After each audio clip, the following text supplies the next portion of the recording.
morning, friends. It's Mrs. Bailey, and today we are going to be learning about community helpers. Do you know what a community helper is? If not, you're about to learn. And we're going to just head straight on in, and every now and then I'll put my cursor down like that. So if you're lost, you can catch back up. I encourage you to follow along. It helps you become a better reader. Even if you don't know all of the words, I still encourage you to follow along because you can pick out some of them. So let's get started. It says, do you know what a community helper is? Do you know what a community is? A community is a group of people living in the same area. A helper is someone who helps someone else. So a community helper is someone in a community who helps others in their area, and they usually get paid for their services. It's their job. Now, there are different types of communities. Even your classroom is a community, and I bet you help people in your classroom, so you're kind of a community helper in your classroom. But this book is talking about communities such as suburban areas, that's like a regular neighborhood, urban areas, that's a big city, or rural areas, that's like farmland, a lot of area and space. So people in those different types of communities. An example of a community helper is a firefighter. If your home catches on fire, you would call a firefighter to help put the fire out.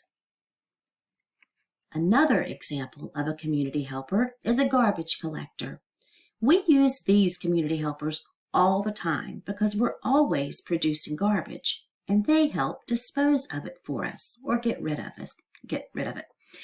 So here in the community that I live in, it's a neighborhood, and every Friday the garbage collector comes. We fill up our garbage container and our recycling container, and on Friday mornings we take it out to the road, and then a garbage collector just like this comes and picks it up for us. But if you live in a big city and maybe an apartment building, you might take your garbage out to a dumpster and throw it in there. These same type of garbage collectors will come and pick yours up too. And here's a firefighter. No matter where you live, there are firefighters in your community or near your community that can come help if there's a problem and if there's a fire and put the fire out. It says, can you think of any other community helpers? I bet you can. I know you'll be able to by the end of this book. Let's play a community helper game. If you're feeling sick, which community helper would you call?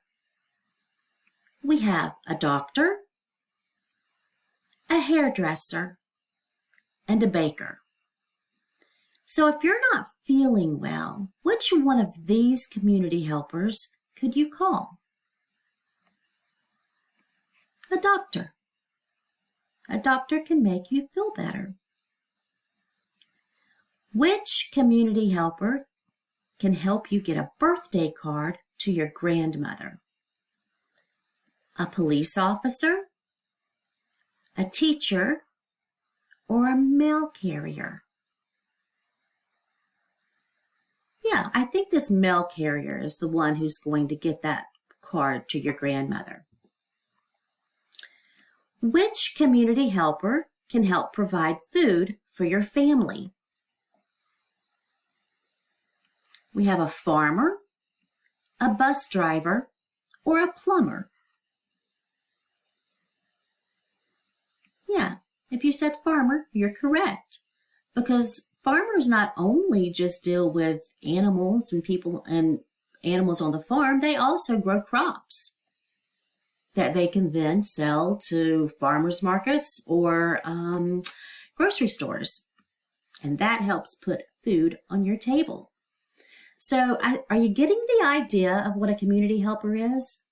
It's just someone in your community that can help you do things. There are all kinds. Your teacher is a community helper. She helps you learn.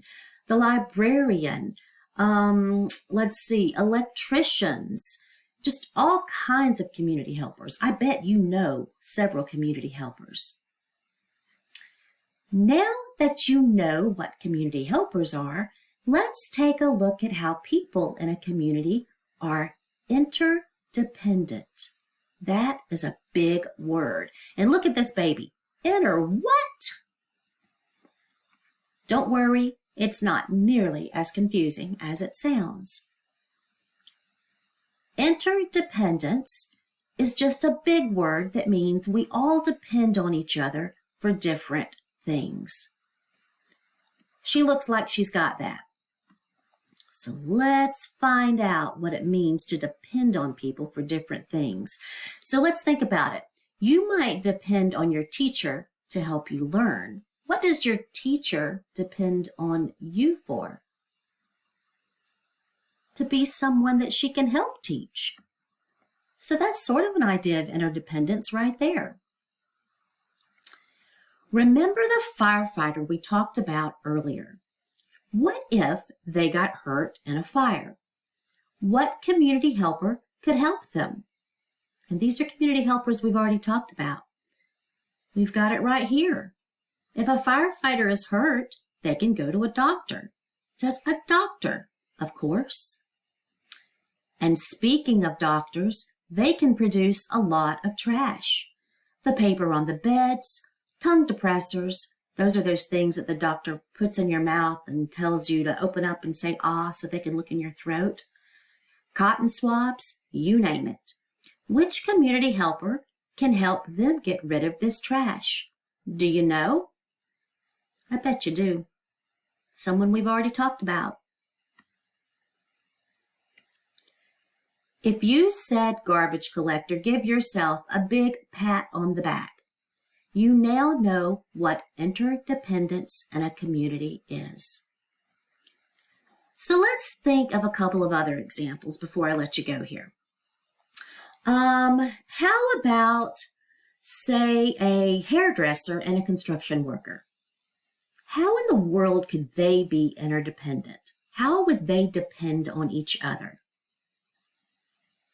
Well, a hairdresser cuts hair.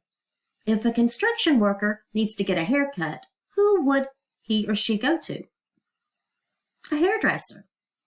That will help keep the hair out of their eyes when they're doing their construction work.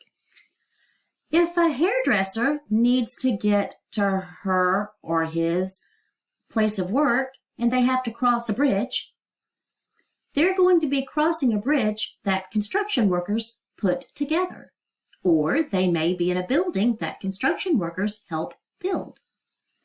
So you see, everybody is interdependent in some way. I think you're getting the picture. So I always have worksheets that go along with my stories that I put on YouTube. If you're not in a classroom, or if your parents or grandparents or whomever you live with don't decide not to print out the worksheets, you can still do a little something on your own. Take 2 pieces of paper, and on one, write down 5 different community helpers, and on the other, write down 5 other community helpers. And just spell it out the best you can if you don't know how to spell every community helper correctly. Then close your eyes and put down your fingers on both sides. You're going to land on one community helper on one side and one community helper on the other side. Then in your mind, figure out how they're interdependent. I know you got this. So thank you for joining me today and learning about community helpers and interdependence. And until next time, I hope you have a great rest of your day. Thank you. Bye-bye.